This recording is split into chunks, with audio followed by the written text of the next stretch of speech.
আপনি যে পটেটো চিপসের প্যাকেট কয়েক মিনিটের মধ্যেই শেষ করে ফেলেন, সেটি কি কখনো ভেবে দেখেছেন একটি সাধারণ আলু কিভাবে এত পাতলা, মচমচে এবং সুস্বাদু চিপসে পরিণত হয়? একটি বিশাল কারখানায় প্রতিদিন হাজার হাজার কেজি আলু প্রবেশ করে, কিন্তু বের হয় সম্পূর্ণ ভিন্ন একটি খাবার, সোনালী রঙের ক্রিস্পি পটেটো চিপস। আর এই পুরো প্রক্রিয়ায় মানুষের হাতের চেয়ে বেশি কাজ করে বিশাল সব স্বয়ংক্রিয় মেশিন। আজ চলুন ঢুকে পড়ি একটি আধুনিক পটেটো চিপস ফ্যাক্টরির ভেতরে এবং দেখি মাটি থেকে ওঠা একটি আলু কিভাবে আপনার হাতে থাকা চিপসের প্যাকেটে পৌঁছায়। প্রথমেই আসে সবচেয়ে গুরুত্বপূর্ণ কাঁচামাল, আলু। কিন্তু যে কোনো আলু দিয়েই ভালো মানের চিপস তৈরি করা যায় না। চিপস তৈরির জন্য এমন আলু বেছে নেওয়া হয় যার শুকনো পদার্থ ও স্টার্চের পরিমাণ উপযুক্ত এবং রিডিউসিং সুগার তুলনামূলক কম। কারণ আলুর ভেতরের চিনি বেশি হলে ভাজার সময় চিপস অতিরিক্ত বাদামি বা কালচে হয়ে যেতে পারে। কারখানায় ঢোকার পর আলুগুলো কনভেয়ার বেল্টের মাধ্যমে এগিয়ে যায়। সেখানে মেশিন এবং কর্মীরা খারাপ, পচা, কাটা বা ত্রুটিপূর্ণ আলু আলাদা করে ফেলে। এরপর শুরু হয় পরিষ্কার করার কাজ। আলুগুলো প্রথমে শক্তিশালী পানি ও ব্রাশের সাহায্যে ভালোভাবে পরিষ্কার করা হয়। এরপর আসে পিলিং মেশিন। এই মেশিন ঘর্ষণের মাধ্যমে খুব দ্রুত আলুর খোসা তুলে ফেলে। বড় কারখানায় এই কাজ কয়েক সেকেন্ডের মধ্যেই বিপুল পরিমাণ আলুর ক্ষেত্রে করা সম্ভব। খোসা ছাড়ানো আলু আবার পরিষ্কার করা হয় এবং ইন্সপেকশন সিস্টেমের মাধ্যমে পরীক্ষা করা হয়। যদি কোথাও চোখ, কালো দাগ বা অন্য কোনো ত্রুটি থাকে, সেটি সরিয়ে ফেলা হয়। এখন আলু প্রস্তুত সবচেয়ে গুরুত্বপূর্ণ ধাপগুলোর একটি, স্লাইসিং এর জন্য। এবার আলুগুলো যায় হাই স্পিড স্লাইসিং মেশিনে। এখানে ঘুরতে থাকা ধারালো ব্লেড আলুকে অত্যন্ত সমান ও পাতলা স্লাইসে কেটে দেয়। স্লাইসের পুরুত্ব খুব গুরুত্বপূর্ণ, কারণ একটি স্লাইস বেশি মোটা হলে সেটি ঠিকমতো ক্রিস্পি নাও হতে পারে, আবার খুব পাতলা হলে সহজেই পুড়ে যেতে পারে। ট্রেডিশনাল পটেটো চিপসের ক্ষেত্রে প্রায় 1.2 থেকে 1.8 মিলিমিটারের মতো পাতলা স্লাইস ব্যবহৃত হতে পারে, যদিও পণ্যের ধরন অনুযায়ী পুরুত্ব পরিবর্তিত হয়। এমনকি ক্রিঙ্কল কাট বা ঢেউ খেলানো চিপসের জন্য বিশেষ ধরনের ব্লেড ব্যবহার করা হয়। কিন্তু শুধু আলু কেটে ফেললেই তো চিপস তৈরি হয়ে যায় না।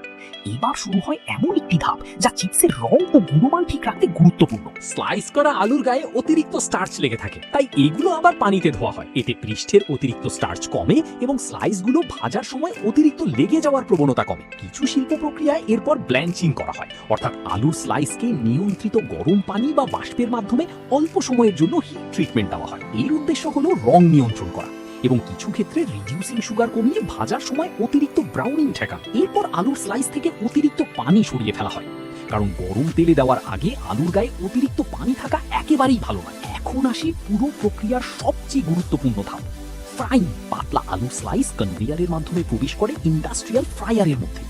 এখানে নিয়ন্ত্রিত তাপমাত্রার গরম তেলে আলুর স্লাইস দ্রুত ভাজা হয়। শিল্প প্রক্রিয়ায় ফ্রায়ারের ধরন অনুযায়ী তাপমাত্রা ও ফ্রাইং টাইম পরিবর্তিত হয়।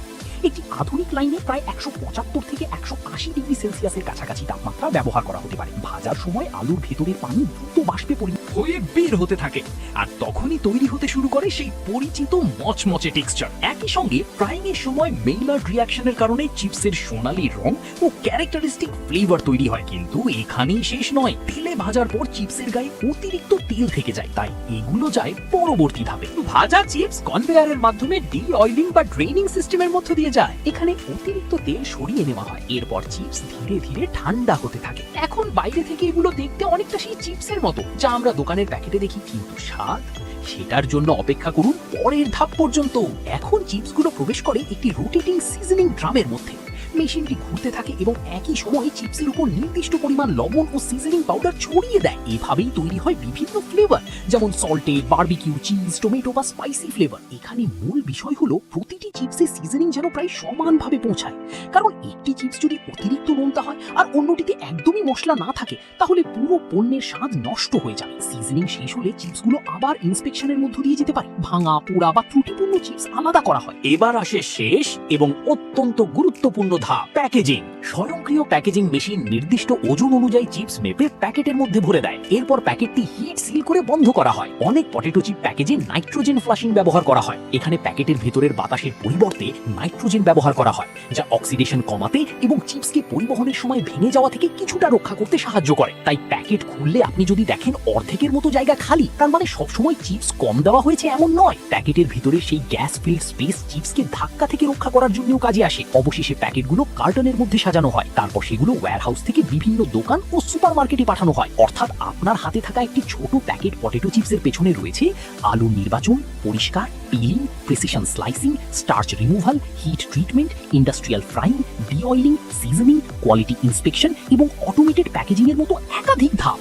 সবচেয়ে অবাক করার বিষয় হলো একটি সাধারণ আলুকে এত নিখুঁতভাবে প্রক্রিয়াজাত করতে প্রতিটি ধাপেই তাপমাত্রা, সময়, আর্দ্রতা, তেলের মান এবং স্লাইসের পুরুত্ব নিয়ন্ত্রণ করতে হয়। তাই পরের বার যখন এক প্যাকেট পটেটো চিপস হাতে নেবেন, মনে রাখবেন এই ছোট্ট প্যাকেটের পিছনে রয়েছে একটি বিশাল শিল্প প্রক্রিয়া। আর এমন আরো অজানা জিনিসের ভেতরের গল্প জানতে চাইলে ভিডিওটি লাইক করুন এবং চ্যানেলটি সাবস্ক্রাইব করতে ভুলবেন না।